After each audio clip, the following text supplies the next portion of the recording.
Assalam wa rahmatullahi wa barakatuh. I have told that if we follow Islam, we can build a moral society. You see, we have 54 Islamic countries.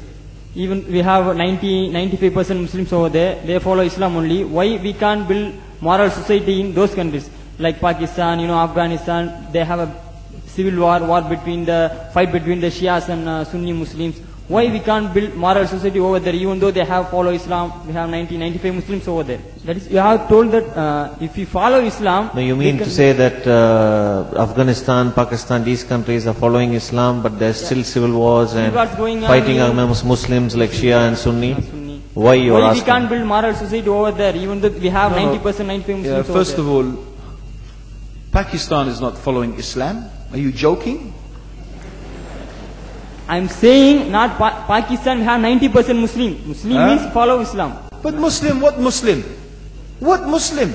I remember 15 years ago, it's not today and I heard it's worse. 15 years ago I remember going to a wedding in Pakistan.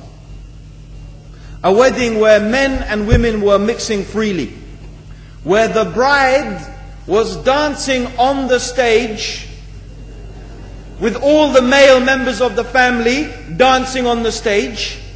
I am sure somewhere around, we probably hidden in a corner then, but I hear now it's open, drinking alcohol. What Muslim are we talking about? This was 15 years ago. Now I hear it's even worse. Oh yes, their Islam. When the bride and the groom are walking to the car, they're holding the Quran over their head for blessing. That Islam? That's not Islam. What Islam is that? That's exactly the thing I'm talking about. That's why the Muslims are in such a mess. Because of this nonsense, this hypocrisy, actually they are insulting the Quran by doing that. Amongst all of this haram, they think that the Quran, holding it over their head, is going to bless them because they're holding it. What is that? Where did they get this from? So, I don't know what we're talking about. In fact, this is the problem. You see, the Muslim world itself is so far from Islam. So many you find here in India. Or I know it's not a Muslim country, but there are lots of Muslims here. But I don't know what sort of Muslim. Most of them go to the dargah and they call upon some dead person in the grave, and they think that by talking to a dead person they're going to have their needs fulfilled. What's the difference between that and worshipping an idol? There's no difference, believe me. It's shirk. I've seen it myself with my own eyes. I'm praying in the masjid. The adhan goes. The people are praying in the masjid. And the people in the dargah are not coming to the mosque to pray. They're still going around the dargah and making all their whatever the things they do. What's that? That's not Islam. You go to many countries.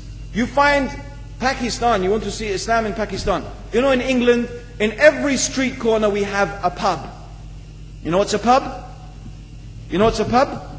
Like a bar, you know, a place where you sit and drink alcohol. Yeah? Yes? In Pakistan, believe me, they have something worse than that. Yes, worse. On every street they have a picture of a palm. Everywhere you see it, hanging from the windows. They have the picture of a palm. What's that advertising? Something worse than drinking alcohol. An invitation to disbelieve in Allah. That they're going to read your hand and tell your fortune. Shirk. It's shirk. Whoever believes, the Prophet said, sallallahu alaihi wasallam, whoever visits a fortune teller out of curiosity, Allah will not accept their prayers for 40 days. Whoever believes in the fortune teller has disbelieved in Allah and His Messenger. That includes, by the way, horoscopes. Yet you see in Pakistan a picture everywhere of a hand. Worse than a pub. Worse than a pub. It is better to drink alcohol than make shirk with Allah. Yes. So this is the Muslim countries. You will not find one except they are not doing magic and shirk and kufr. Or except maybe one or two you will find. So this is the state of the Muslims. So no wonder we're in the confusion and the chaos. So these are not good examples. And this is really, in fact, the very reason that I'm saying why we are in such a big mess.